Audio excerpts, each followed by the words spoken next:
할렐루야. 비가 참 많이 옵니다. 그래서 또 이렇게 비 피해는 없으셨는지 모르겠습니다. 많이 좀 조심을 해야 되는 장마 기간인 것 같습니다. 태양이 있을 때는 고마운 걸 우리가 잘 사실은 못 느끼죠. 근데 계속 흐리고 비가 오면 맑은 날이 굉장히 좋은 날이구나라는 것을 이제 상대적으로 더 강하게 알 수가 있습니다. 다 필요해서 있는 거죠.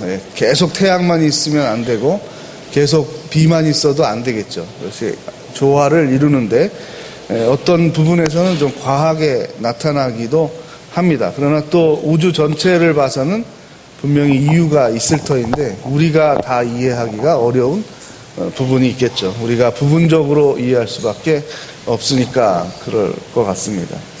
그래서 이 시편을 읽으면서는 계속 자연에 대해서도 생각하고 또 역사에 대해서도 생각을 하게 됩니다. 그래서 오늘은 역사를 기억하며 찬양하는 삶에 대해서 같이 나누도록 하겠습니다. 136편 전체가 본문인데 길어서 이제 우리가 부분만 읽게 됐습니다.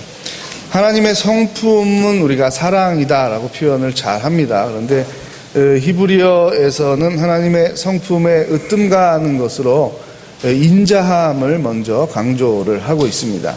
그래서 인자함을 중심으로 해서 인자함이 사랑으로 번역될 수도 있고요. 그 다음에 선함으로 번역이 될 수도 있습니다. 또 세 가지가 좀 다르게 쓰일 수도 있죠. 그래서 제가 오늘 설교의 그 요지를 보면 선하신 분입니다. 그리고 인자하신 분입니다. 사랑이십니다. 세 가지를 제가 다 언급을 했습니다. 근데 그 중심이 바로 인자하다라는 뜻인데요. 히브리어 헤세드라는 단어를 사용하고 있습니다. 헤세드. 그러니까 히브리어는 그 원래 자음만 쓴다 그랬죠. 영어로 치면은 HSD 이렇게만 써 있습니다. HSD. 우리나라 히읗, 시옷, 디귿 이렇게만 쓰여 있는 것이죠. 근데 이게 발음을 발음을 넣어서 헤세드 이렇게 발음을 합니다. 헬라어로 번역할 때 사도 바울이 고심을 하다가 이러한 하나님의 속성과 고린도 사람들의 사랑의 모습이 너무나 대조적으로 다른 데 있다. 그 극점에 다른 대치점에 있다라는 것을 확인하게 되고 이 헤세드를 설명하고자 고린도전서 13장을 쓰신 것이죠. 그래서 그 헬라어는 다행히 그 섬세한 언어고 다양한 그 단어 한 단어도 세분화돼서 뜻을 잘 가지고 있었습니다. 그래서 아가페가 가장 근접하겠다라고 해서 무조건적이고 희생적인 신의 사랑 아가페로 번역을 하기 시작을 했죠. 그래서 여러분 처음에 뭐가 나옵니까? 고린도전서 13장을 회상해 보면 사랑은 오래 참는 것이 나오죠. 그래서 헤세드입니다. 헤세드가 오래 참으면서 배려하는 긍휼히 여기는 사랑을 말하고 있습니다. 그래서 제가 주례할 때 늘 이것을 강조를 하게 되죠. 그래서 결혼이 매력으로 시작해서 진행돼서 결혼을 결정해서 결혼 생활은 예의로 진행되지만 그 완성은 긍휼, 하나님의 사랑을 우리가 배우고 실천하게 되므로 결혼 생활이 완성됩니다라는 말씀을 드립니다. 이 헤세드의 하나님을 우리가 기억해야 하죠. 이 헤세드는 뭐라 그랬습니까? 생명을 위해서, 나보다 연약한 생명을 위해서 오래 참고 배려하는 것입니다. 그것이 사랑의 본질이라고 말씀하고 있는 것이죠. 그래서 우리가 어머니가 아가페 사랑에 근접했다고 말하는 이유는 이 아기의 매력을 통해서 돌봐주는 게 아니라 이 아기의 생명을 긍휼히 여김으로 배려하는 것이죠. 그걸 오래 참고 기다려주는 것이죠. 이 갓난 아기한테 왜 네가 알아서 밥을 못 먹고 네가 왜 알아서 화장실을 못 가냐고 야단치지 않는 거죠. 아주 오래 기다려주지 않습니까? 이런 것이 다 하나님의 속성을 우리가 닮음으로 창조세계의 생명을 이어갈 수 있도록 하나님께서 배려하신 것들입니다. 그래서 우리가 하나님도 마음이 아프시다, 하나님이 기쁘시다라는 말을 하면 그냥 그거는 인간적으로 그냥 우리가 이해하기 편하려고 쓴 것 아닌가. 진짜 하나님도 기쁘실까? 진짜 하나님도 화가 나실까? 진짜 하나님도 슬퍼하실까? 라는 의심을 할 수가 있습니다. 그런데 아니죠. 우리가 닮은 거죠, 하나님을. 우리가 하나님을 닮았다라는 말을 우리가 계속 곱씹어 봐야 됩니다. 하나님이 그 능력의 일부를 우리에게 부여해 주셨는데 그 이성의 창조의 능력을 일부를 사용해서 이렇게 많은 건물들을 만들고 문명을 만들지 않습니까? 그 예술성의 일부를 우리에게 부여해 주셨는데 우리가 그것을 가지고 놀라운 일을 하지 않습니까? 저는 어렸을 때 그 클래식 그 협주곡이나 교향곡 연주를 할 때 그 관악기의 A음에 맞춰서 조율을 이렇게 쫙 하지 않습니까? 그 현악기는 온도에 민감하니까 이제 클라리넷이나 오보에의 음을 맞추게 되죠. 근데 그 음을 100여 명의 그 단원들이 맞추는 장면을 보면서 계속 저는 가슴이 뭉클뭉클 해왔어요. 그러니까 하나님이 어디 계시냐라는 것을 친구들과 어린 시절부터 많이 논쟁을 했어요. 이성으로 그걸 증명하려고 막 노력도 하고 중세 철학의 신존재 증명도 막 고등학교 때 읽어서 잘 이해도 안 되는 걸 막 친구들한테 막 말을 하고 그랬어요. 근데 이성의 한계가 있어요. 이성의 기능은 따로 있지만 한계가 있어요. 통전적으로 직관적으로 하나님을 느끼게 하는 데는 오히려 감성보다도 더 부족합니다, 언어가. 그래서 어떤 때는 이 찬양을 듣거나 아니면 찬양이 아니라도 그 조화로운 음악을 들으면 이것은 하나님의 속성의 일부가 반영된 것인데 이렇게 엄청나다면 하나님 존재 자체는 얼마나 어마어마한 분이실까라는 것을 제가 느끼곤 했습니다. 우리가 인격체죠. 우리 인격체인데 이성과 의지와 감성과 마음이 있는데 이 모든 것들은 다 피조 세계에 허락된 것이 아니라 하나님에게 있는 것입니다. 하나님에게 있는 것이 우리에게 반영이 되는 것이죠. 그것이 하나님의 형상이죠.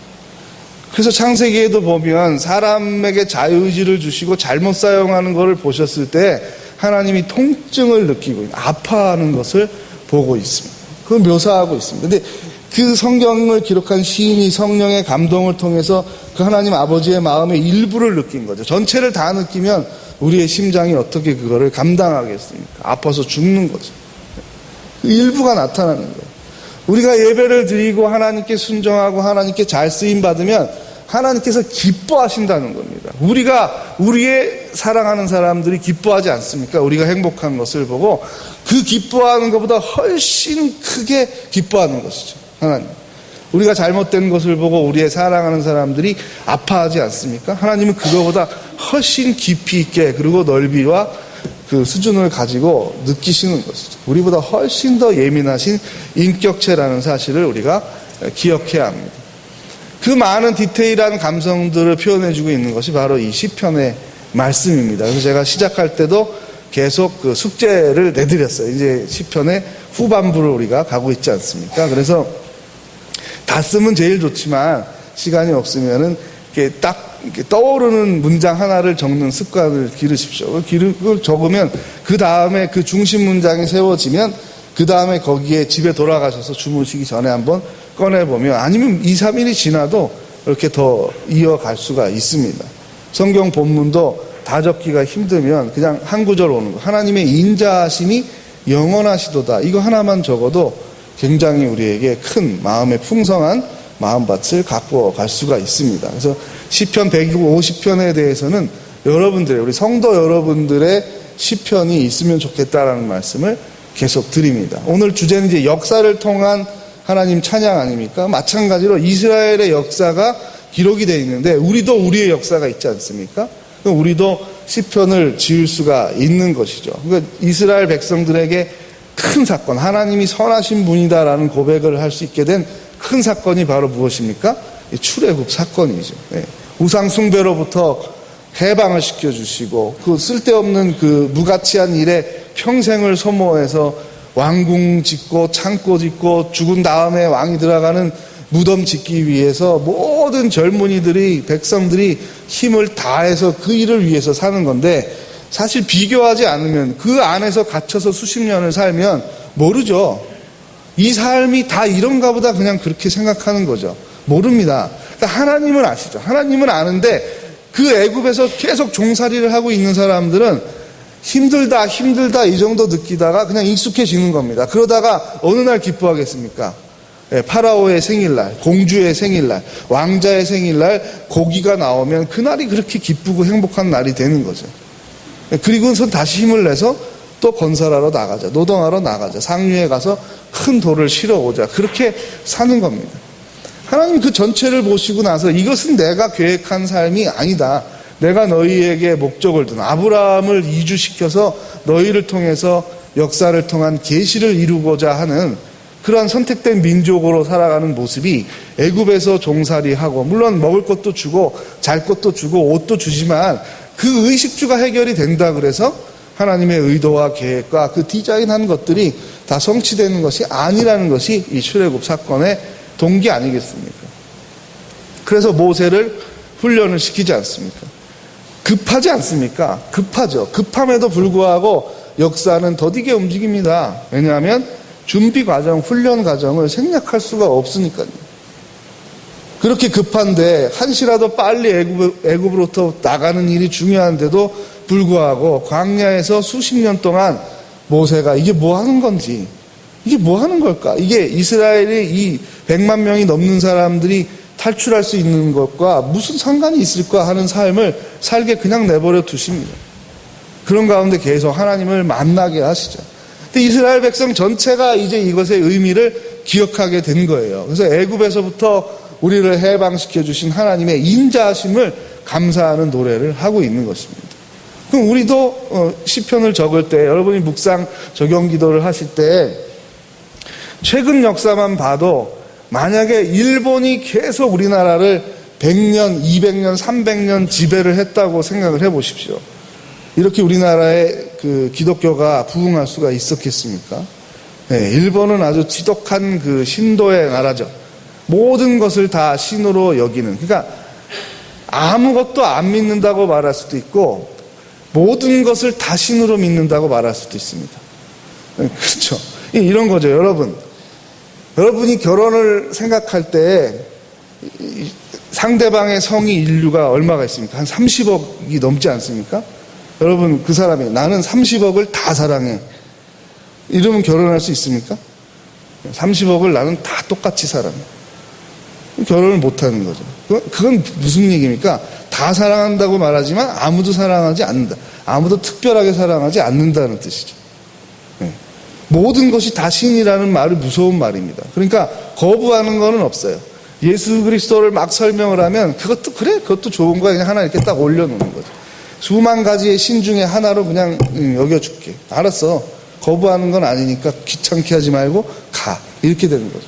그러니까 정말 선교하기가 힘든 거죠. 차라리 나는 내가 생각하는 신은 이런 것인데 어떻게 네가 전하는 신은 사람이 됐다고 하느냐, 막 논쟁을 하면 그게 극복이 되면 그게 이해가 되고 감동이 되고 받아들이면 그걸 받아들이게 되는 거죠. 그러나 그게 아니고 듣고서 그래? 그것도 괜찮은 얘기네. 여기다 하나 올려놔.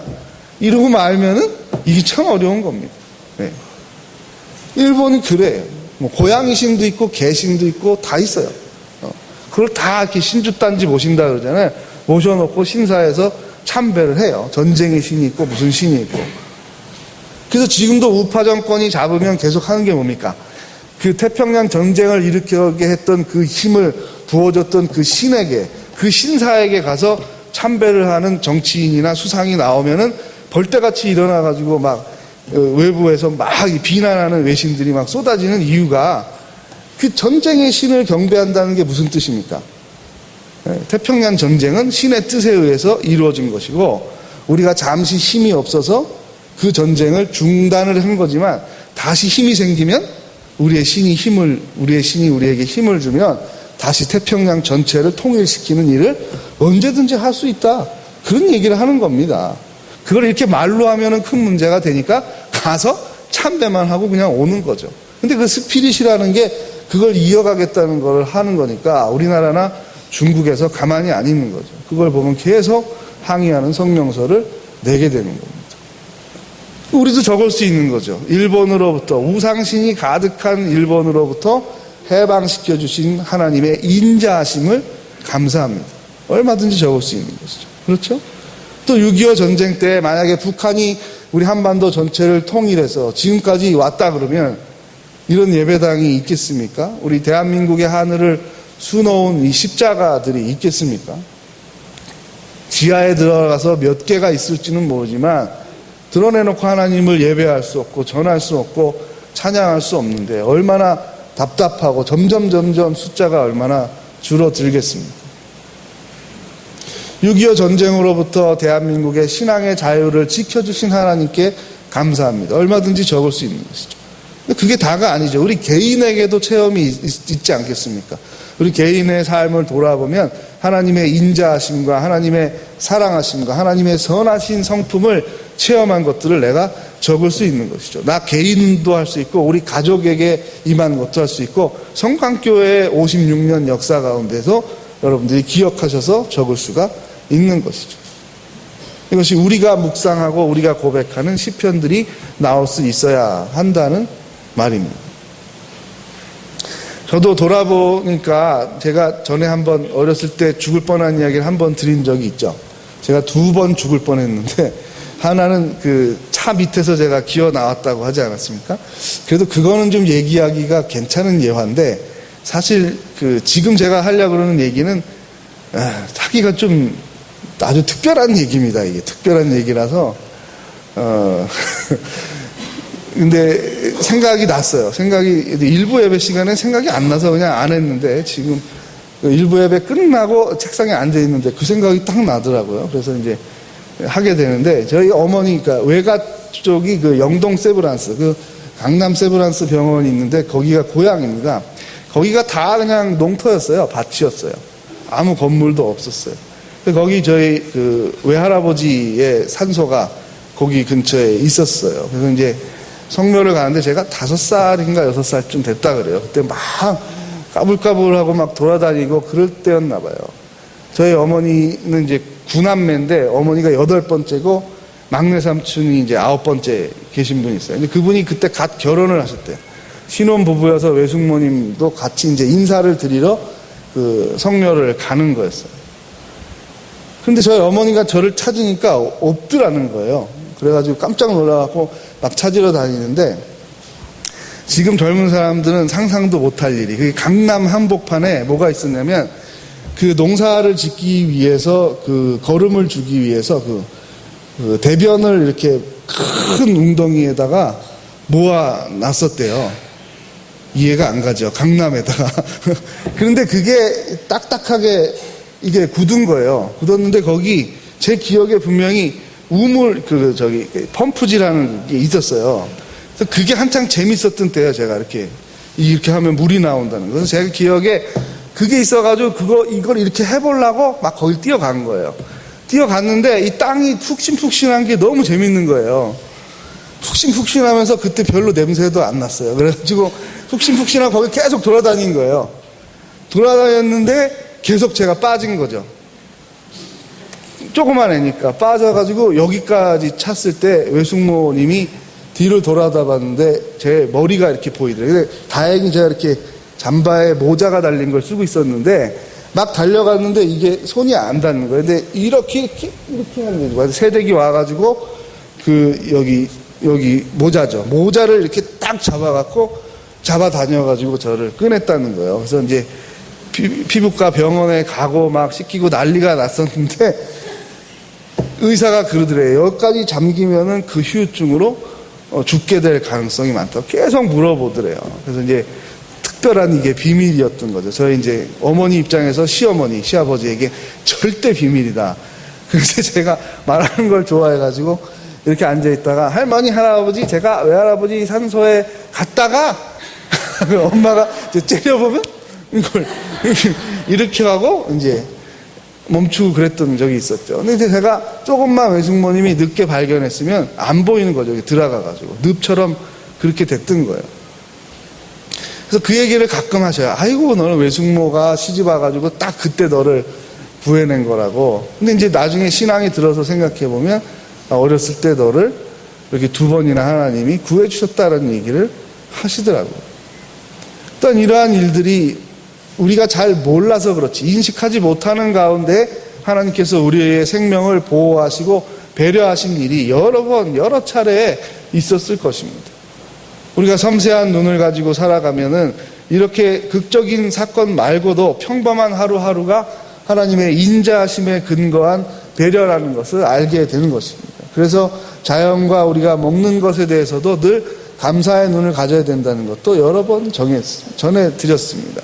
뭐 색깔별로 요즘에는 뭐 보라색 야채는 어디에 좋고 주황색 야채는 어디에 좋고 막 이런 분석들이 나오더라고요. 근데 하나님은 그런 걸 다 아시고 그걸 디자인하신 거잖아요. 근데 우리가 과학이 발달하지 않아서 모를 때에도 밭에 나는 거를 골고루 먹다 보니까 필요한 것들을 우리가 다 섭취하고 건강을 누릴 수 있게 하는 것이죠.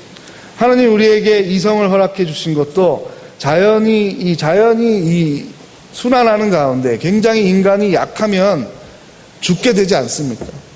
그래서 우리의 생명을 하나님 주신 수명을 충분히 누리면서 존엄하게 살라고 우리에게 이성을 주시지 않았습니까?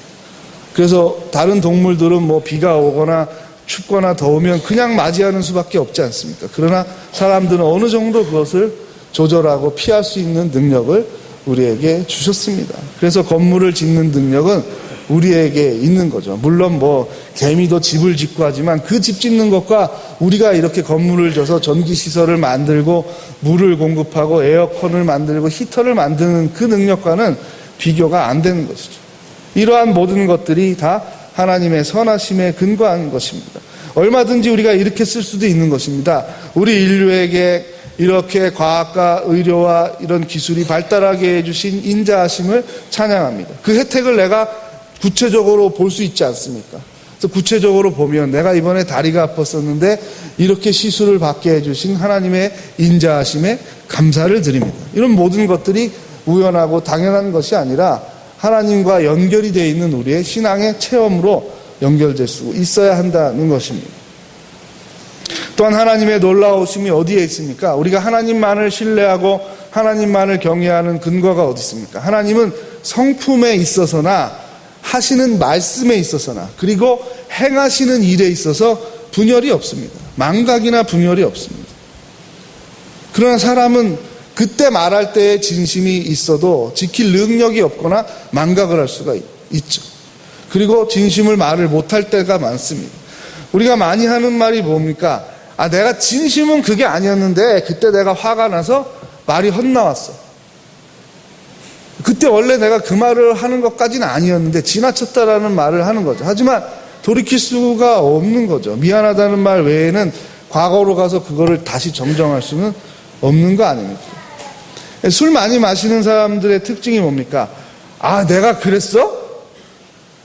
술 기운에 그랬지. 내가 그건 진심이 아니야. 내 본 마음은 아니야. 라고 말하는 거죠. 하나님은 그런 분이 아니라는 거예요. 또 어떤 경우에는 알아, 기억하고 있어. 내가 그거 해준다고 했지. 근데 능력이 안 돼. 그게 거짓은 아니야. 진심이야. 지금도 진심인데 해줄 능력이 안 돼. 그게 우리 사람입니다. 그러나 하나님은 성품에 있어서나 말씀에 있어서나 행하신 일에 있어서나 다 일치를 이루신다는 겁니다. 그래서 우리가 하나님을 하나님으로 고백하는 것이죠. 다른 것에 소망을 두는 것을 헛된 일이라고 성경은 증거하고 있습니다. 지혜가 무엇인가? 하나님의 은혜를 기억하는 것이다. 오직 영광을 하나님께만 돌리는 것이라고 말하고 있습니다. 신명기가 계속 그것을 우리에게 강조를 하고 있습니다. 하나님의 이름과 하나님의 명령하신 것들을 기억하라는 것이죠. 그 가운데 우리가 하나님을 찬양하는 삶의 실천이 있습니다. 그냥 음악적으로 한번 노래를 불렀다, 그것으로 끝나는 것이 아니죠. 찬양하는 삶이라는 것이 하나님의 이름에 맞는 하나님의 자녀다운 삶을 살아가는 것이죠. 신명기는 오늘 우리에게 다시 한번 그것을 강조하고 있는데요. 신명기 10장을 한번 보겠습니다. 신명기 10장 12절에서 22절까지를 보겠는데요. 자, 277면입니다. 277면.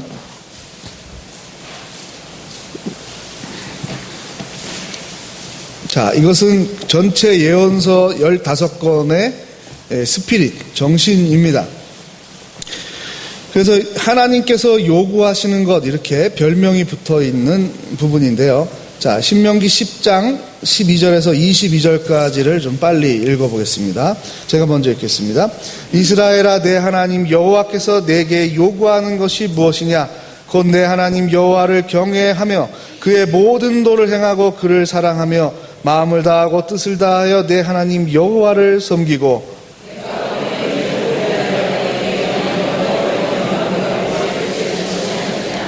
하늘의 모든 하늘과 땅과 그 위에 만물은 본래 내 하나님 여호와께 속한 것이로되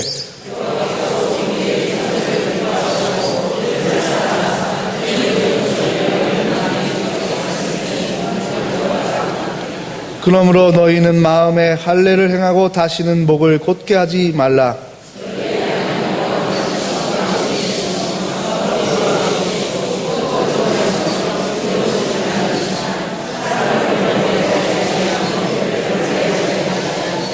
고아와 과부를 위하여 정의를 행하시며 나그네를 사랑하여 그에게 떡과 옷을 주시나니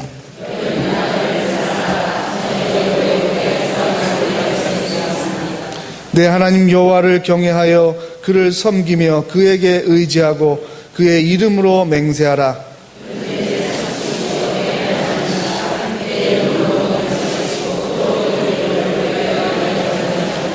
함께 읽겠습니다. 애굽에 내려간 내 조상들이 겨우 70인이었으나 이제는 내 하나님 여호와께서 너를 하늘의 별같이 많게 하셨느니라. 아멘. 네. 우리가 동그라미를 치고 여러 번 곱씹어보고 묵상해야 돼요. 우리에게 유언이 있다면, 가훈이 있다면 이것을 중심으로 해서 가훈과 유언을 만들면 좋겠다라고 생각이 드는 그런 본문입니다.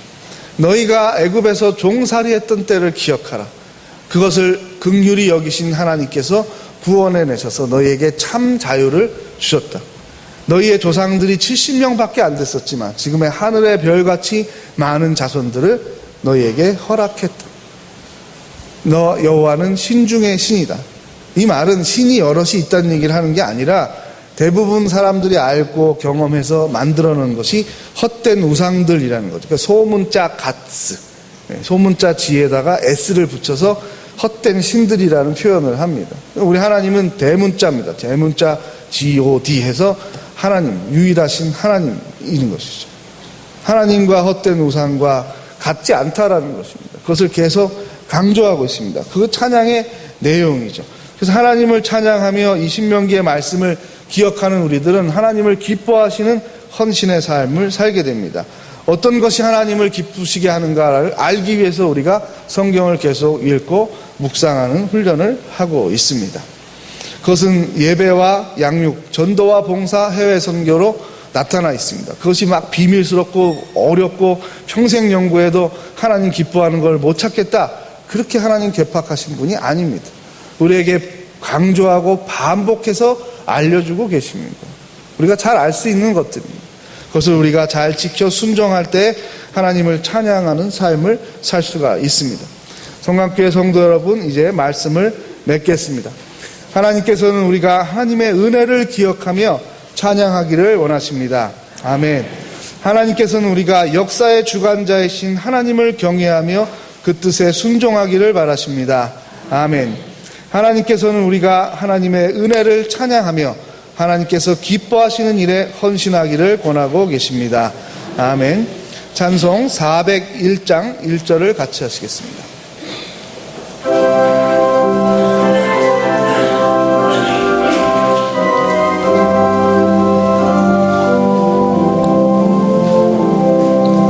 주의 곁에 있을 때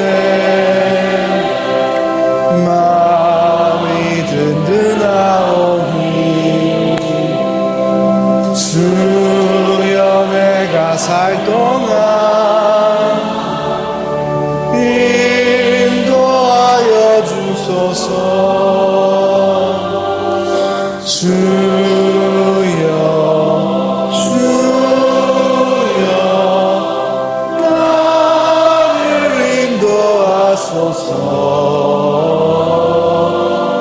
마른 세상 살 동안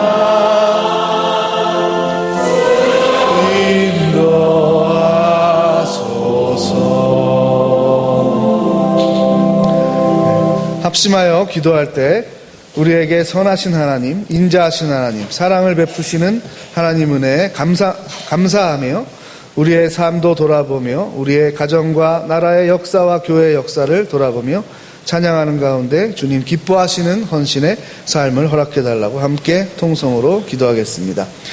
하나님 아버지께서 우리를 사랑하여 주시고 우리의 부모님들을 사랑하여 주시고 우리의 조상들을 사랑해 주시고 우리에게 이렇게 복음이 꽃이 열리게 하여 주시고 한국교회가 부흥하며 성장할 수 있게 하여 주신 은혜 감사를 드립니다. 일본으로부터 우리를 독립시켜 주시고 북한의 공산당으로부터 우리의 신앙의 자유를 허락하여 주시고 남한의 대한민국을 허락하여 주셨으니 감사를 드립니다. 아버지께서 우리 개인과 가정과 또 교회와 일터 위에 베풀어 주신 인자하심과 선하심과 사랑의 행적들을 돌아보게 됩니다. 받은 복을 세어보게 됩니다. 그것에 민감한 우리들 되게 하여 주시옵소서. 하나님께 감사를 고백하는 섬세한 눈을 주시고 감사를 고백하는 마음의 중심을 통하여 아버지께서 기뻐하시는 일에 헌신하는 우리들 되게 하여 주시옵소서. 더욱더 아버지를 경외하며 신실한 예배를 드리며 성경 말씀을 읽으며 영적으로 성장하며 말씀으로 교제하며 우애가 깊은 가운데 전도와 봉사와 세계 선교의 사명을 잃지 않는 성광교회가 되게 하여 주시옵소서. 이를 위하여 우리를 불러주셨사오니 이 사명에 합당한 거룩한 삶을 허락하여 주시옵소서. 우리가 무엇이간데 하나님께서 오래전에 우리를 선택하여 주시고 교회로 불러주시고 우리 민족을 지켜주시며 우리로 하여금 하나님의 자녀가 되는 권세를 주셨나이까. 하나님의 이러한 구체적인 사랑의 행동들을 역사의 구원들을 기억하는 가운데 하나님을 찬양하며 하나님께 감사를 고백하며 하나님 기뻐하시는 헌신의 삶을 살게 하여 주시옵소서. 우리에게 언제나 인자하신 예수 그리스도의 이름으로 기도하옵나이다. 아멘.